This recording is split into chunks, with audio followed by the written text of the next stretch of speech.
I got to shout you out for giving me the green light on this one. And that is my frustrations currently as an Auburn Tigers fan. I know a lot of logical Auburn fan. I have to point that out because, like Alabama, like Georgia, like any other college football team, Auburn has a group of unlogical, unrealistic Auburn fans. And then you have this group that I consider myself in of just like a fan, but just a logical, reasonable fan. And here's the thing. The Auburn Tigers have turned into the Plains of Pain. And there's no question about it that a lot of this falls on Hugh Freeze. Another loss, another close loss last week. 2 weeks in a row, Alex, one score separating Auburn and the opponent. And Hugh Freeze is, I believe, 4-12 or 4-13 in games decided by 7 points or less. Wow. And that at some point, and I'm talking to the Auburn boosters here, I'm talking to the Auburn alum, I'm talking to all of the guys that make the decisions at Auburn. I'm not saying that it's an answer to let go of the guy right now, because to be honest, I don't know if there's anyone that you can get that's going to be good enough to recruit on the level that your rivals are recruiting with. But what I do know is that changes need to be made with the development of the players, and changes need to be made in the morale of the team and the balance and the physical nature and the mentality has just got to change. It's just a lot of passive one-on-one football. It's a lot of I know what I want to do, so I'm in no way, shape, form, or fashion going to divert from it or try to disguise it. I mean, I'll start with one example. Cam Coleman, I think, is a great place to start. Cam Coleman, you're looking at his stats, and this guy can physically and talent-wise, I think you'd agree, measure up with most of the great receivers in the country right now. I mean, he's a top 10, maybe top 5 receiver in college football from a talent perspective. He has the physical tools. He has the drive. He has the determination. He blocks for the running game. He is so badly misused at Auburn, and it almost really hurts me for him as much as it hurts me as a fan. And a lot of receivers, even before Hugh Freeze's time in my lifetime at Auburn, Darius Slayton, every time he touched the ball, it seemed like it was going for huge yardage. Sammy Coates, at one point, averaged 30 yards after the catch in 2013. Yet all of these guys, and this year with Cam Coleman as well, that I'm naming, are not even at the forefront of what Auburn does because of they're not being put in the right positions. Every time we think we want to get Cam Coleman involved, this is what I mean, we're throwing 40-yard post patterns. We're throwing 2-yard curl routes. We're giving him maybe 1 or 2 jump ball fade patterns to the end zone a game.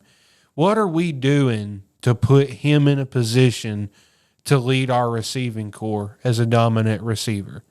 What are we doing to put other receivers who have had good careers into a good situation in the NFL?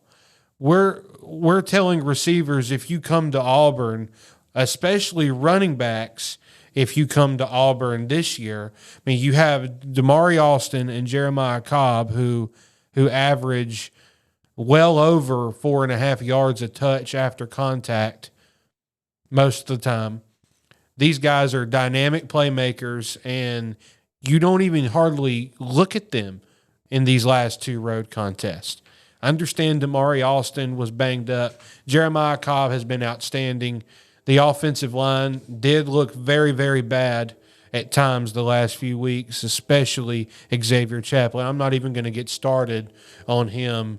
I think he just needs to learn the difference between what you can and can't do on the football field, because it doesn't look like he knows. To go back to what I was saying about the misutilization of players, so many guys you can look at that maybe have made the NFL but haven't had a long career. And a lot of that starts with you're not getting developed. You go to college to be developed. You know, is it great to have a freshman, 18 years old, that can start right away? Absolutely. But not every guy's meant for being like that.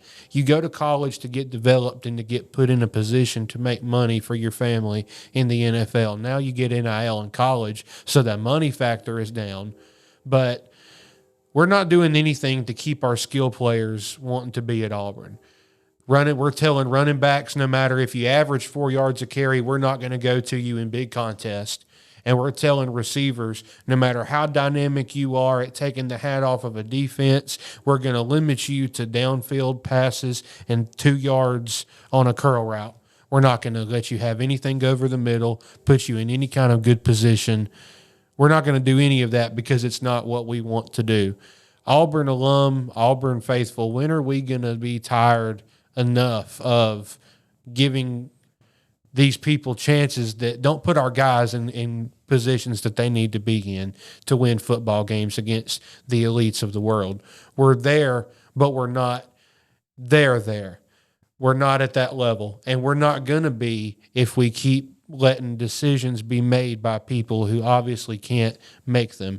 Figure out who's calling the plays. Forget about this debacle of first he's calling, second he's calling, third and fourth. No, there needs to be one person calling the plays deliberately. And if you can't have one person call the plays deliberately, stop hiring offensive coordinators.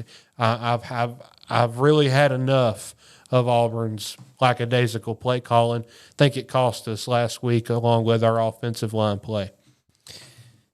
Auburn's 3-2 and 0-2 in the SEC on the season. And I think if you asked a lot of Auburn fans, if you were sitting here at 3-2 and 0-2 to start SEC play to begin the year, you would have been – it had been semi-okay because the two opponents you played were two really good teams in Oklahoma and Texas A&M. But it's not the fact they lost. It's kind of like Alabama. It's not the fact Alabama lost to Florida State in week 1. It's how they lost in those two games. If Oklahoma and A&M had scored on last-second touchdowns or last-second field goals, or it was just some crazy luck play, I would understand that. You know, Hugh Freeze had been doing his job. He just lost the games, and the teams were simply better than Auburn at that point.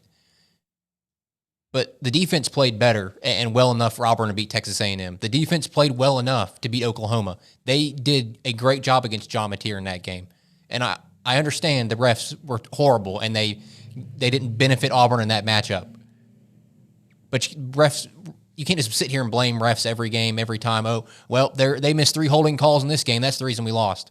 No. You had 15 other chances to get the first down and 15 other chances to score that touchdown, but you didn't do it. You can't ref blame. As a Bama fan, we get caught doing that a lot. Or injury blaming. Oh, if we had Jamison Williams and John Mechie in the national championship, we would have beat Georgia. Okay. Well, what happened to the other 5 guys behind them? They're Alabama. You recruit better. The excuses, I'm tired of excuses from not only Auburn fans and Auburn coaching staff and Auburn players, but as in the sport in general. Stuff happens. It's going to happen. You have to expect it and you have to be prepared for it. And it feels like every year Hugh Freeze has been caught with his pants down and hasn't been able to prepare. Playing Texas A&M the way they played, your offense, horrible.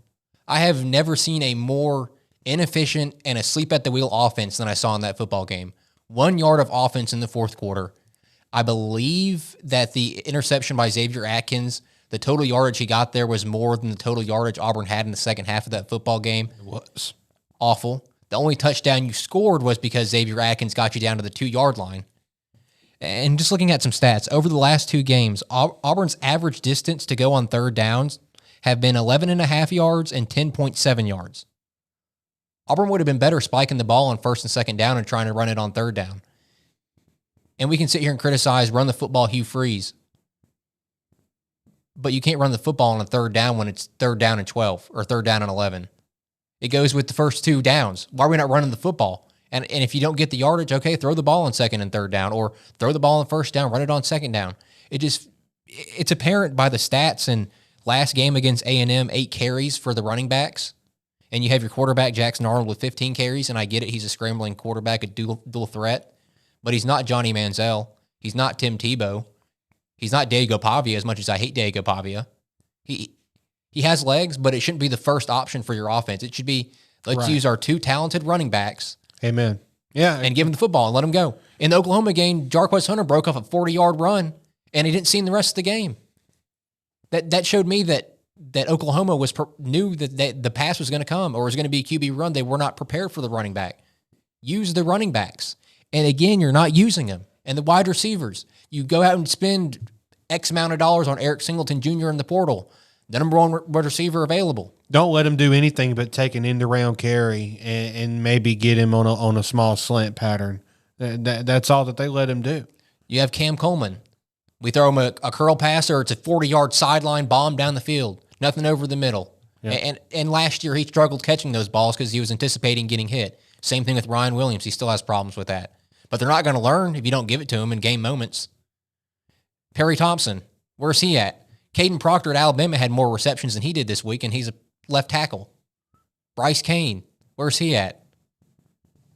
Sam Turner. I heard great things about him this offseason. Where's he at?